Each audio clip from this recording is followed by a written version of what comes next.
28 में यदि हम लोग हारे, उसके बाद फिर कोई चांस नहीं मध्य प्रदेश में कांग्रेस पार्टी का। अच्छा, आप मानते हैं पार्टी में गुटबाजी है? किस परिवार में गुटबाजी नहीं है? ये किस पार्टी में गुटबाजी? ये हम कहें कि गुटबाजी है ही नहीं, ये तो सरासर झूठ है। राजनीति में मुझे जो सिखाया गया है कि ऐसी लाइन न खींचो कि विपक्ष और सत्ता अलग अलग है। हाँ। संबंध सबसे होना चाहिए, तो वो निभाता हूँ। सत्ता पक्ष में कोई पसंदीदा नेता है? मेरे संबंध सबसे अच्छे हैं। कैलाश भाई से भी अच्छे हैं, प्रहलाद पटेल जी से भी अच्छे हैं, उमा जी से भी बहुत अच्छे थे, शिवराज सिंह जी से भी अच्छे हैं। अब वर्तमान मुख्यमंत्री जी से? उनसे ज्यादा मेरा परिचय नहीं है। मध्य प्रदेश की वर्तमान सरकार के बारे में आप क्या कहना? सरकार कैसा काम कर रही है? सरकार बहुत अच्छा काम कर रही है। जमीनी स्तर पर, जमीनों पर बहुत अच्छा काम कर रही है। बोलबाला सिर्फ गांधी जी की फोटो का है, बाकी तो भगवान मालिक है। तो जो सरकार इतने कम समय में चली गई, उसके आपको लगा कुछ, उसके पीछे कारण आपको समझ में आया कि सरकार इतनी जल्दी क्यों गिर गई, इतने कम सीटें आई थी? आपको लगता है कि सिद्धार्थ तिवारी के भाजपा में जाने का असर पड़ा है? पार्टी हाईकमान को आपने राय दी कि क्या करना चाहिए, कभी चर्चा हुई? जब किसी ने पूछा तो मैंने राय दी, कभी थके हो तो ग्वालियर चंबल जाना चाहिए। नमस्कार, हमारी खास पेशकश में स्वागत है। आज हम एक बड़े शख्सियत को अपने साथ लेकर आए हैं और हम बताने जा रहे हैं कि आखिर है क्या। मध्य प्रदेश में चुनाव अभी 2.5 साल से अधिक समय तक है बचे हैं, लेकिन कांग्रेस के दिग्गज नेता, 7 बार के विधायक, मंत्री, नेता प्रतिपक्ष रहे अजय सिंह राहुल भैया, जिन्हें राजनीति विरासत में मिली है, अभी से मिशन मध्य प्रदेश के दौरे पर निकल पड़े हैं। इसकी शुरुआत उन्होंने ग्वालियर और चंबल संभाग से की। 11 से 15 फरवरी तक चंबल अंचल के घूमे। ग्वालियर से लेकर मुरैना, भिंड व दतिया जिले के पुराने कांग्रेसियों से मिले।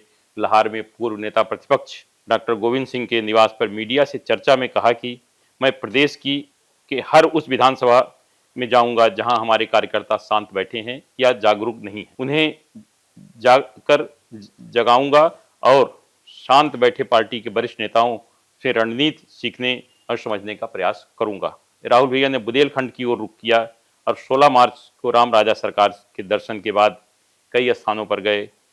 जहां निवाड़ी में मीडिया से बातचीत में उन्होंने कहा कि मैं फुर्सत में हूं, 7 बार का विधायक हूं, ज़्यादा काम धाम नहीं है, तो सोचा यही घर बैठे कांग्रेसियों को जोड़ने के लिए यात्रा कर रहा हूं। आज हम उसी मुद्दे पर अजय सिंह जी से बात करेंगे।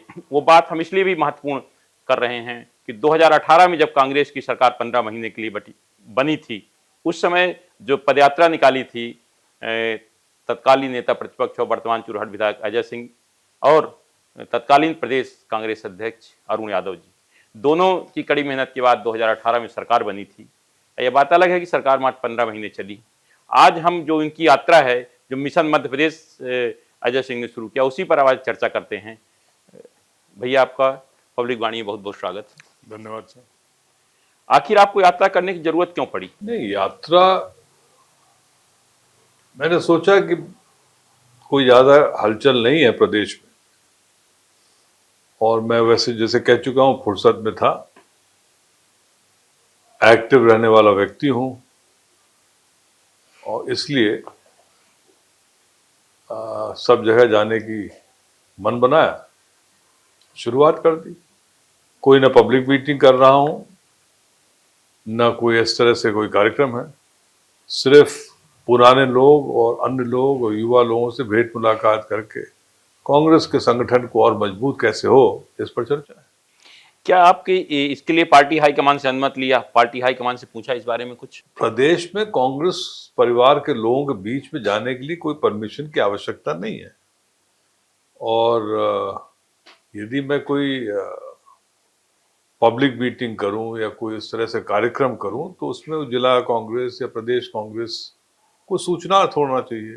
वो तो हो ही नहीं रहा है, मैं तो सिर्फ मिलजुल रहा हूं। क्या आपको लगने लगा कि जमीन स्तर पर कांग्रेस काफी कमजोर हो गई है? जो हालात हैं प्रदेश में, उसमें जमीनी स्तर पर कार्यक्रम और ज्यादा होने चाहिए, मेरा सोच है। भोपाल और अन्य बड़े शहरों में बाहर से लोग आके कार्यक्रम संचालित हो, उसके पक्ष में नहीं हूं आज के समय में। हाँ।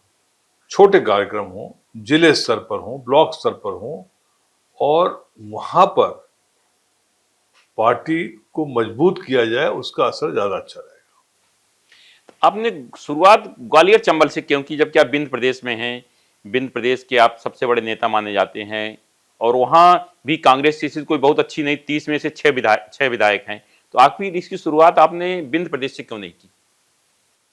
देखिए, ग्वालियर चंबल मैंने इसलिए शुरू किया कि हमारे पिताजी कहते थे यदि कभी थके हो हम्म। और प्रेरणा लेनी हो हाँ। तो ग्वालियर चंबल जाना चाहिए। वाह। इसलिए वहां से ऊर्जा लेने के लिए मैं ग्वालियर चंबल गया हाँ। और मुरैना, ग्वालियर, दतिया में विशेष प्रेम मिला। हाँ। पिताजी के बहुत पुराने पुराने साथी लोग घर से निकल के आए, मिले हम्म। और उनके अभिभावन के बाद, हम्म। और ये वैसे भी देखा जाए तो ग्वालियर चंबल से ही सीट नंबर 1 शुरू होती है, हाँ। वो भी कारण है। तो आपको लगता है ग्वालियर चंबल से आपको ऊर्जा मिली है, क्योंकि जिस तरह से आप जा रहे हैं, जिस तरह से लोगों का जुड़ाव हो रहा है, हम वहां देख रहे थे आपके चाहे लाहौर की बात करें, निवाड़ी में जिस तरह लोग उमड़ रहे हैं आपके स्वागत के लिए, आपके सुनने के लिए आ रहे हैं, तो आपको लगता है कि अब एक नई ऊर्जा के साथ आप मैदान में आ गए हैं? स्वागत और लोग उमड़ रहे हैं उसका दूसरा अर्थ भी है। शायद उतने निचले स्तर पर कोई लोग जा नहीं रहे होंगे, हाँ। बाहर के नेता लोग, हाँ। और इसलिए स्वाभाविक है यदि कोई बाहर का वरिष्ठ नेता ना गया हो तो लोग बाग मिलने के लिए निकल आते हैं। मैं तो उसको इस हिसाब से देखता हूं कि वैक्यूम रहा होगा इसलिए लोग बाग निकल रहे हैं। कुछ अलग विशेष लगाव के लोग हैं, वो अलग बात है। हाँ। कुछ पिताजी के पुराने साथी हैं, अपेक्षित हैं, वो भी आए। और कांग्रेस में हर वर्ग के लोगों को महसूस हुआ कि हमारे लिए कोई बोल रहा है, तो आए। धीरे धीरे काफिला बढ़ता है, यही है। तो आपको लगता है कि पिछले विधानसभा चुनाव में जो कांग्रेस, ऐसा लग रहा था बिंद प्रदेश में बहुत मजबूत है, इतने कम सीटें आई थी, आपको लगता है कि सिद्धार्थ तिवारी के भाजपा में जाने का असर पड़ा है? रीवा में असर तो पड़ा है और कुछ हद तक इन तरह की घटनाओं से असर पड़ता है, लेकिन वातावरण जो आज की तारीख में है मध्य प्रदेश में, एक अंडर करंट जरूर है। कांग्रेस के पक्ष में उतना है कि नहीं है ये तो समय बताएगा, लेकिन सरकार के विरोध में है ये जरूर है। अब वो किस तरह से टर्न होता है, क्या होता है, वो तो अलग की बात है। अभी तो 2.5 साल का समय बाकी है। मतलब मध्य प्रदेश में कांग्रेस को मजबूत करने के लिए क्या आपको पार्टी हाईकमान से कभी चर्चा हुई, या पार्टी हाईकमान को आपने राय दी कि क्या करना चाहिए, कभी चर्चा हुई? जब किसी ने पूछा तो मैंने राय दी। जब कोई पूछेगा नहीं तो क्या राय दे दूं? राय देता रहूं, जो भी फोरम मिला है वहां राय देता हूं। अच्छा, जैसे दिल्ली में मैं देख रहा हूं कि बैठकें हो रही हैं, तो उसमें 2-3-4 ही नेता बुला लिए जाते हैं, और दिल्ली में जो काम भोपाल में होना चाहिए या छोटी जगह आपके शिवपुर में होना चाहिए या आपके डिंडोरी में होना चाहिए बैठकें, तो जो वातानुकूलित कमरे में दिल्ली में 4 लोग बैठ के रणनीति तय करते हैं, क्या आप उचित है इस तरह? और उसमें वरिष्ठ नेताओं को बुलाया भी नहीं जाता। अब मुझे तो बुलाया नहीं गया तो मैं जानता नहीं काहे के लिए मीटिंग होती है। शायद कोई और काम से मीटिंग होती होगी। अच्छा, अब आपकी राय में कांग्रेस पार्टी को मजबूत करने के लिए क्या करना चाहिए? देखिए, पूरी रणनीति तो नहीं बतानी चाहिए, लेकिन सबसे कमजोर इलाकों में कांग्रेस को निचले स्तर पर लोगों की ड्यूटी लगाकर वहां संगठन मजबूत करना चाहिए। टारगेटेड इन्फ्लुएंस के माध्यम से सीटों का चयन हो और उस तरह से काम हो जिससे आगे चल के फायदा हो। आप इतने लंबे समय से राजनीति में हैं, तो आपको क्या लगता है कि मध्य प्रदेश के किस क्षेत्र में कांग्रेस की स्थिति सबसे कमजोर है? अब वैसे देखा जाए तो जो मेरा खुद का क्षेत्र है वो फिलहाल पिछले चुनाव में कमजोरी था। उसके बाद जहां अभी गया बुंदेलखंड, वो भी कमजोर था। ग्वालियर चंबल में उतनी कमजोरी नहीं है जैसे सीटों के हिसाब से, और महाकौशल में भी उतना सफलता नहीं है। थोड़ा थोड़ा सब भी क्षेत्र कमज़ोर हैं, और यदि देखा जाए तो बहुत इम्प्रूवमेंट के चांस हैं यदि हम सब लोग सिर्फ एक ही ख्याल रखें कि मेरा तेरा ना कांग्रेस का हो, जीतने वाला हो, उस तरह के सवाल 2.5 साल बाद होना चाहिए, और अभी से ऐसे लोगों को चिन्हित करना चाहिए। अभी से मतलब लोगों को कि अगर 2.5 साल बाद पार्टी चुनाव लड़ेगी, किसको कहाँ टिकट देना, तो मतलब चिन्हित करने की कार्रवाई अभी शुरू कर देना चाहिए। बिल्कुल होना चाहिए, और कहीं ऐसी सीटों पर तो पहले से बता भी देना चाहिए कि भाई थोड़ा लगे रहो, आपका नंबर आ सकता है। कोई गारंटी तो है नहीं किसी को टिकट मिलने की, पर कम से कम उसको बता तो दें कि भाई थोड़ा और एक्टिव हो जाओ तो तुम्हारा चांस है।